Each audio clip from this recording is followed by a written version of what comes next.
So we're here on the bottom of Daf Vav Amud Aleph, 2 lines up from the bottom, about to turn to Vav Amud Beis. Rabbi Shmuel. Now we're up to Rabbi Shmuel. On the list of Abaye, Abaye had listed 3 Tanoim that were of the opinion that the original Olah that was brought in the Midbar, which is recorded at the end of Parshas Mishpatim, before Matan Torah, according to Rashi, at least it's before Matan Torah, we had Beit Shammai on the list, we had Rabbi Elazar, and now we're up to Rabbi Shmuel. And we're trying to prove now that Rabbi Shmuel must maintain that the Olah that is indicated in the Pasuk, and the Torah says in Shmos Chav Daled, Vayizbechu Zvachim, etc., that was an Olas Re'iyah. It was not the Olas HaTamid. And soon we're going to see 3 shittas in the Tanoim who hold that Olah was actually an Olas Tamid. That's basically Rabbi Kiva and Rabbi Yosef. But now we're on the first side. How do we see this? The Sanya, Rabbi Shmuel Omer Klolos Nemru B'Sinai, and here on the top of Vav Amud Beis Upratos, the Oel Moed. It means that the Torah that was given to Moshe Rabbeinu Har Sinai was full of what's called Dvarim Stumim. There were general rules without the specifics. And the specifics, the Pratos, were given later on in Oel Moed, after the Hakamas HaMishkan, when HaKadosh Baruch Hu would speak to Moshe Rabbeinu Me'alak HaPores, between the Kruvim, and that's when the voice of Hashem could be heard. That's when Hashem revealed to Moshe the details. So, for example, if you talk about the laws of Karbanos, which are recorded in Sefer Vayikra, and it says at the very beginning of Vayikra, El Moshe Vayidaber Hashem Elov Me Oel Moed. That's when the voice of Hashem communicated the details and the laws of the Karbanos with their minutiae through the Oel Moed. But in Har Sinai, there were no pratim, there were no details. And therefore, it's impossible, according to this principle of Klolos Nemru B'Sinai, Upratos B'Oel Moed, it's impossible that the Olah that was brought in the Midbar before Matan Torah could have possibly been an Olah Satamid, because the laws of Hafshata and Nituach, which are so critical, the mitzvah of Olah, are only going to be given later on at Har Sinai. And all we have before Har Sinai is just the Klolos. And if we only have the Klolos, so when the Pasuk says Vayalu Olos, how could they possibly have brought an Olah before Matan Torah based on the Klolos? They would be missing the details that that will only be revealed later on at Har Sinai, which include the Hefshet V'Nituach that are critical to the Karban Olah Satamid. So by definition and process of elimination, we have only one possibility in the framework of Rabbi Shmuel's Shita to interpret Vayalu Olos as referring to the Olas Re'iyah. Now you might ask, why is it that the Olas Re'iyah doesn't need a Hafshata Nituach? So that's something that Amir Hashem will get to later on. In any event, at this point, we're going to go over to Rabbi Akiva's sheet, and we'll see that Rabbi Akiva is on the other side of the fence. He's going to interpret that the Olah in the Pasuk in Mishpat Vayalu Olos is none other than the Olas Tamid, because Rabbi Akiva Omer Klolos Upratos Nemru B'Sinai. V'nishnu B'Oel Moed V'Shtalshalu B'Arvos Moav. That basically Moshe received the Torah 3 times. First, he got the Klolos and the Pratos at Har Sinai. And even if they're not written in detail and explicitly, nevertheless, they were given to Moshe. They were given a second time to Moshe at Oel Moed and a third time to Moshe at Arvos Moav. So the Gemara now says the following, getting back to Rabbi Shmuel, the Isal could die. If you're going to tell me that Ola Shekrivu Yisrael B'midbar Olas Talmid Havai, according to Rabbi Shmuel, that only clothes were given before Har Sinai. If you would assume, which is incorrect, because this is what we're trying to eliminate, this possibility, that the Ola that they brought in Parshas Mishpatim before Har Sinai was none other than the Ola Satamid, Mi Ika Midi de Mekarlo Boy Hefshit Vinituach Lubasov Boy Hefshit Vinituach. Could it be that these details and requirements in a carbon Olas Tamid, namely Hefshit Vinituach, would have, and they weren't given at this point? It's before Har Sinai, and according to Rabbi Shmuel, all you got was clothes. So it means that what? That the Olas Tamid before Har Sinai was brought without Hefshit V'Nituach, and only after Har Sinai, then that same carbon Ola is changed, transformed, and it requires Hefshit V'Nituach. That's very difficult to say. It's almost impossible to maintain that position, because a carbon should have one din, the same carbon, for all of its life, whether it's before Har Sinai or after Har Sinai. And therefore, we're going to have to assume that the Ola that they brought in the Midbar, according to Rabbi Shmuel, was none other than the Olas Re'iyah. Now, again, you might ask, as I indicated earlier, that Olas Re'iyah as a carbon Ola also requires Hefshei V'Nituach. But the answer is that this carbon Ola was brought as a kind of simultaneous grassroots movement. It was a carbon shekrivu me'aleim. The Jewish people at this point, because it's before Har Sinai, they took the initiative to offer this carbon. So it really has the status of a carbon nedava. And a carbon nedava means that you're makravit kirtzonam, as they see fit. In any event, we see clearly that Rabbi Shmuel holds, like the other Tanoim that we mentioned, namely Beit Shammai and Rabbi Lazar, that the carbon that they brought in the Midbar was Olas Re'iyah, could not have been an Olas Hatamid, because it can't be that the Olas Hatamid would change, and before Har Sinai, the Olas Hatamid did not require Hefshei V'Nituach, and only afterwards it did. Rabbi Elazar. So where do we see that Rabbi Elazar holds that the Ola that was brought in the Midbar was none other than an Olas Re'iyah? The Sanya we learned in a Brisa, studying the parish of Carbon Talmud at the end of Midbar, it says Olas Talmid Hasuya Bar Sinai, and we're going to now learn a drasha in which Rabbi Elazar interprets this pasuk. And he says, don't take this pasuk literally, as if to say that the Olas Tamid itself was brought at Har Sinai, but rather we read it as if it says Ha'asuya B'Har Sinai. What does it mean, Ha'asuya B'Har Sinai? Ma'aseh Nemru B'Sinai V'hi Atzmo Lo Karv. In other words, Ma'aseh means the dinim, all the requirements, the Seder HaKrava, what you have to do in sequence, one part of the Avodah after the other. That was given at Har Sinai, but the carbon was not given at Har Sinai. And if Bnei Yisrael brought an Ola in the Midbar before Har Sinai, then it was not an Olas Tamid, but rather it was an Olas Re'iyah. Now we're on the other side of the fence. Now we got to Rabbi Akiva, and he's going to disagree with Rabbi Elazar, just like he disagreed earlier with Rabbi Shmuel.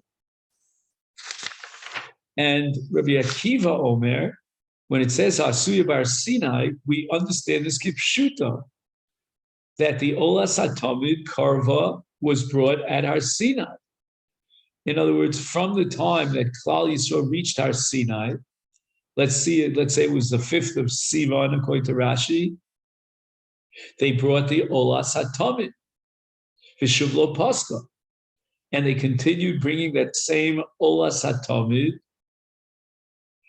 for the rest of the existence of the Beis HaMikdash, as long as the Mikdash stood. Mikdash Rishon, Mikdash Sheni.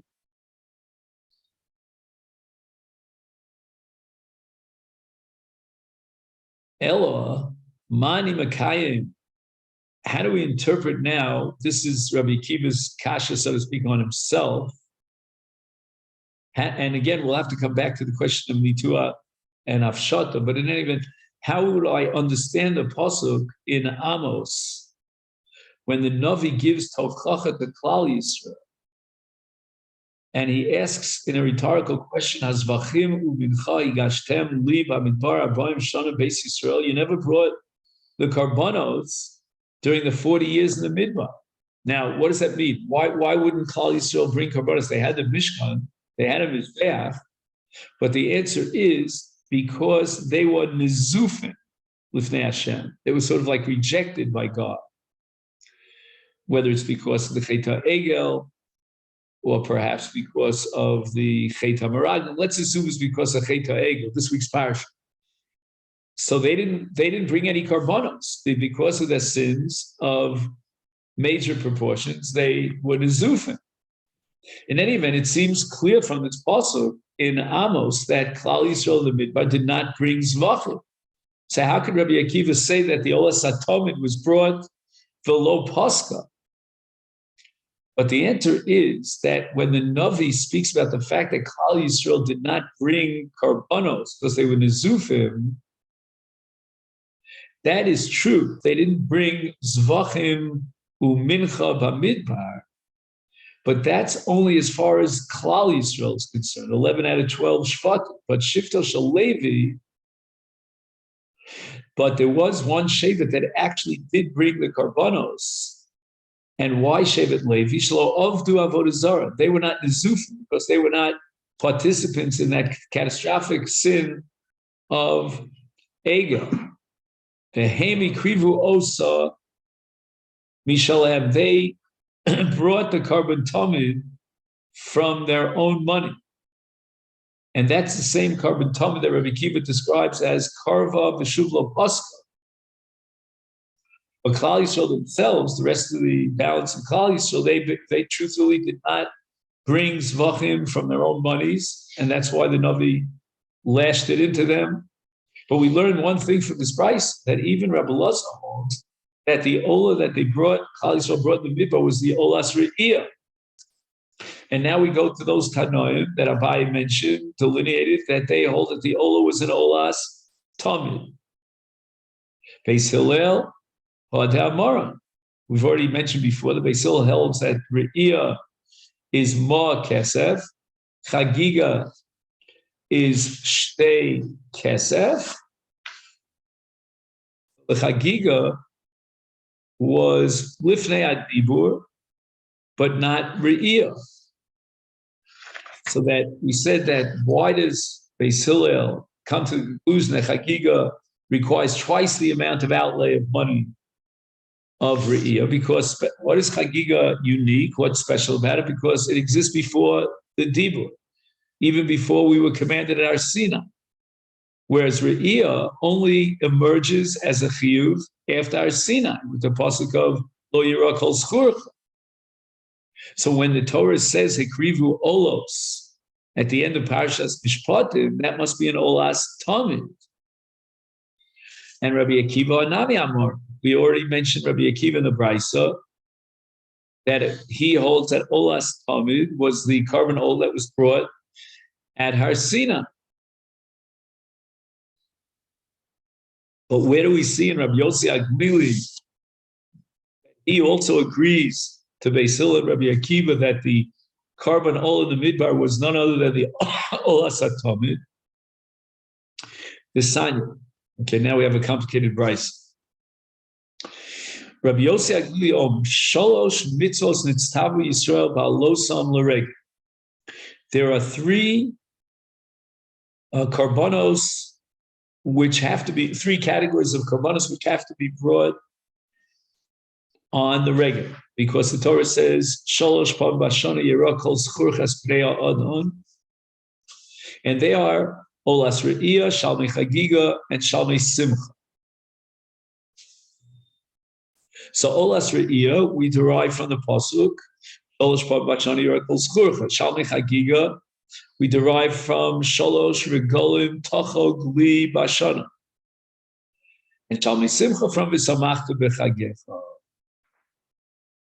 And now comes Rabbi Yossi Aglili's very, very sophisticated presentation in comparing these three categories of korban. Each one of these korbanos of the three has a certain special, unique din, a milah, that doesn't apply to the other two. Yesh b're'iyah shem b'shtem, yesh b'chagigah shem b'shtem, yesh b'simcha shem b'shtem. What does this mean? Yesh b're'iyah shem b'shtem. What's unique about a korban re'iyah? Shere'iyah ola kulo legavoah. The re'iyah is a korban ola. Ola is kulo legavoah. It's kolil on the mizbeach. There's no achilas adam. Mashen ki b'shtem. In contrast, whether it's Chagigah or Simcha, these are eaten, or part of the korban is eaten by Adam. Yesh b'Chagigah masha'en b'shteyam. What's unique about the korban Chagigah? Chagigah yeshna l'fnei adibur. That when the pasuk says in Mishpatim vayizbechus v'achim shlamim, it's a reference to the korban Chagigah, and the korban Chagigah was brought even before Matan Torah. When the Torah specifies that they brought shlamim, the intention of the Torah is Chagigah. Now you might ask the following question: what do you mean Chagigah before Matan Torah? If it's before Matan Torah, then we don't have any of the three regalim. So what does it mean that they brought a Chagigah before the regalim?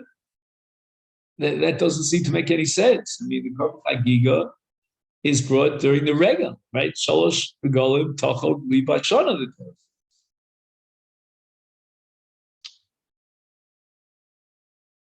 So Rashi here refers back to a pasuk that's earlier in Sefer Shmos. Now, as we're in Perek Chav Daled in Sefer Shmos, and we're interpreting the shlamim as Chagigah.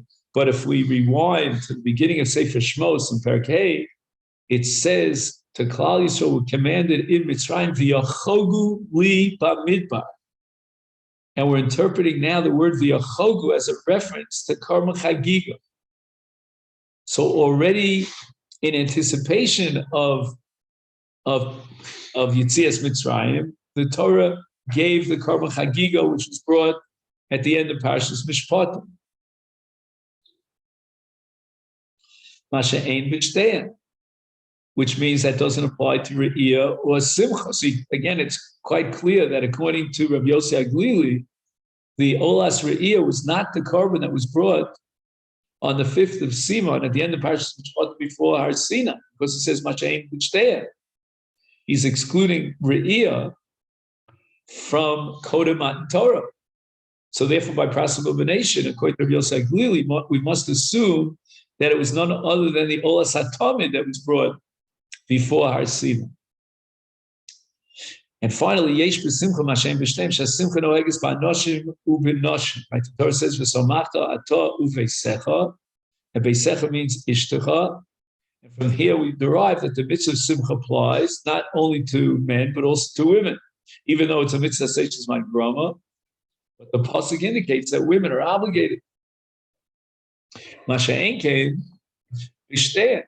In Chagigah Re'iyah, these are classic cases of a mitzvah seishes man grama. The Torah did not obligate a woman neither in Chagigah nor in Re'iyah. So now the Gemara says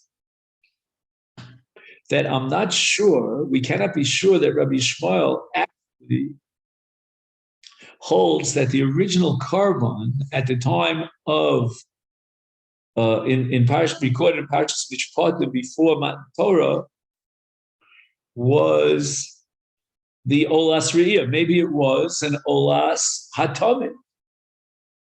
For Rabbi Shmuel, my timer komukis, why do you Abai assume that Rabbi Shmuel holds like Beit Shammai, that the original korban was a korban Re'iyah? And in that way, you are accepting, according to Rabbi Eliezer, according to Rabbi Shmuel, the Shita of Beit Shammai. We're not happy about that because the Gemara says in Brachos that Beit Shammai Mokum Beis Hillel ain't a Mishnah. What brought you, Abaye, to the conclusion that according to Rabbi Shmuel, the original carbon that was brought at the time of Nari B'nai Yisrael, that Ola, was an Olas Re'iyah? And your argument was, Isal Kedaita, Ola Shekri Soba Midral is Talmud Hafi, Mika Midi Me Karlo Boy Hefshe Finituach, Lubasov Boy Hefshe Finituach. So you stand on the grounds that it couldn't have possibly been according to Rabbi Yishmael, that there were only klolos that were given before our sin. It's impossible, therefore, to maintain that carbon, Ola, that was brought before Har Sinai, was a carbon Talmud, because what are you going to do with Hefshet Venituach? So the Gemara rejects this logic and says, V'har Rabbi Yosef Glili di Omar, Ola Shekrivi Yisrael B'midbar Olas Talmud Havi. We can certainly align Rabbi Shmuel with Rabbi Yossi Aglili on this point. And that is, and again, when it says Rabbi Yossi Aglili here, it really means all three Tanoim, Beis Hillel, Rabbi Akiva, and Rabbi Yossi Aglili, but it's Rabbi Yossi Aglili who explicitly addressed this question and answered it head on. Because Rabbi Yossi Aglili says that the Ola Shekrivi Soba Midral is Tamid Havi. You'll ask me, we didn't have the Pratim, so we don't know anything about Hefshit V'nituach before our Sinai. The answer is Meikara Lo Boy Hefshit V'nituach, but self Boy Hefshit V'nituach. Rabbi Yossi himself explicitly addresses and resolves this question by telling us that when you have a mandate to implement Hefshit V'nituach, then you have to do it. But if there was never a mandate, then you could bring the carbon Ola even in the absence of Hefshet V'nituach. The Sadi went to the Bryce. Rabbi Yosef Omer, Ola Shekrivi Yisrael B'midbar, Eina Te'una Hefshet V'nituach. L'fisha Ein Hefshet V'nituach, Ela Me'ol Moed V'elach. So this is against Abaye. And it's very possible that according to Rabbi Yishmael, even though the pratos were not given at Har Sinai until Ol Moed, nevertheless, the original carbon that they brought at the end of Parshas Mishpatim was, in fact, an Olas Tamid. And if you'll ask me, you'll argue, so what about Hefshit V'nituach? The answer is the Olas Tamid before Har Sinai is not like the Olas Tamid after Har Sinai. After Har Sinai, they got the requirement of Hefshit V'nituach. Before Har Sinai, they didn't have that requirement. And it's true that the din of Olas Tamid actually changed. It went through a transformation of sorts. So you cannot assume that Rabbi Shmuel holds that the original carbon in Parshas Mishpatim was Olas Re'iyah. It may very well have been an Olas Tamid. And therefore, the Gemara says, Sami Mikan Rabbi Shmuel. We have to make an amendment on the list of those who hold that the original carbon in Parshas Mishpatim, Vayalu Olos, was an Olas Re'iyah. Take Rabbi Shmuel off the list. He doesn't necessarily have to be committed to Olas Re'iyah, and it could very well be that it was an Olas Tamid, but there was no requirement before Matan Torah of Hefshet V'nituach.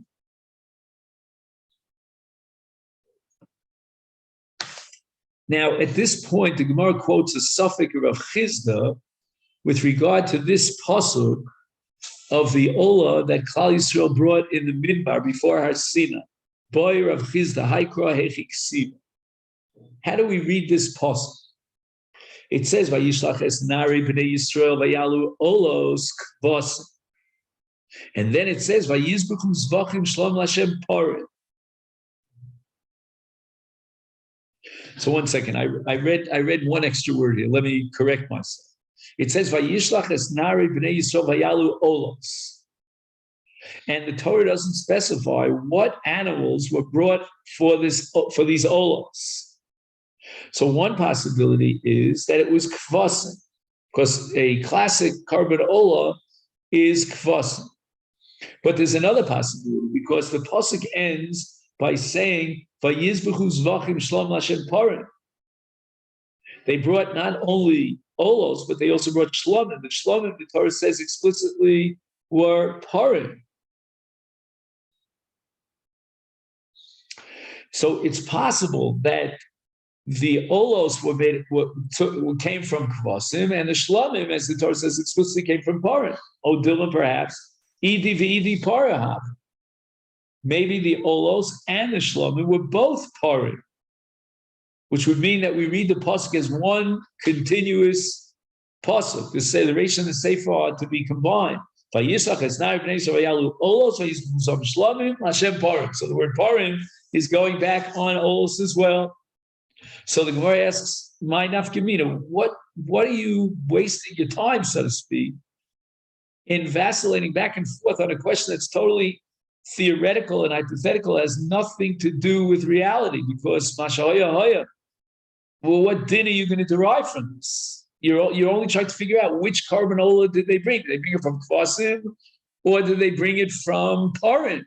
Well, why should that deserve any sort of deliberation here in the Gemara? Now, I got stuck with this. I'll tell you why. Because if I'm not mistaken, this parsha is the source, the Gemara increases, for gerus, for karbonos.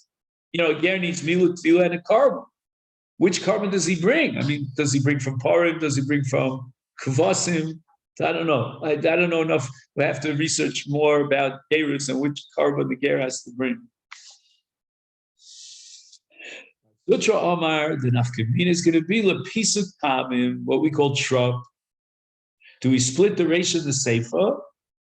Now, if you're splitting the Reish and the Sefer in this pasuk, then after vayalu olos, you should have a hefsek, some trup like an asmachta, or perhaps a zakef kata, something that would split it in half, so that we don't misunderstand that the parim at the end goes back at the beginning of the pasuk. If, on the other hand, we're going to assume in one side of Rav Chizda's suffix that the olos were none other than parim and not kvasim, then we should have a different trup between the first part of the pasuk and the second, and it should be a davar a tam sheinu mafsik. What's a tam sheinu mafsik? That's either a bashta or a revi. Anyway, that's called a tam sheinu mafsik. So the ganze suffix of Rav Chizda chapsa nafkamina with regard to which trup we should read it. Our trup, I think, is with an asmach. Now the Gemara wants to add another nafkamina, a very hypothetical case, but if it fits for an answer, so it's good. So Rav Acha Breda Rav Amar leOmer, person declares Harei alai ola, I will bring a carbon ola ke ola shekrivu Yisrael b'midbar. So he wants to mekayim his neder, and what does he do? Parim havu o kvasim. Well, what was the ola shekrivu Yisrael b'midbar? We don't know whether it was parim or it was kvasim. Thank you. And the Gemara leaves this as an unanswered question.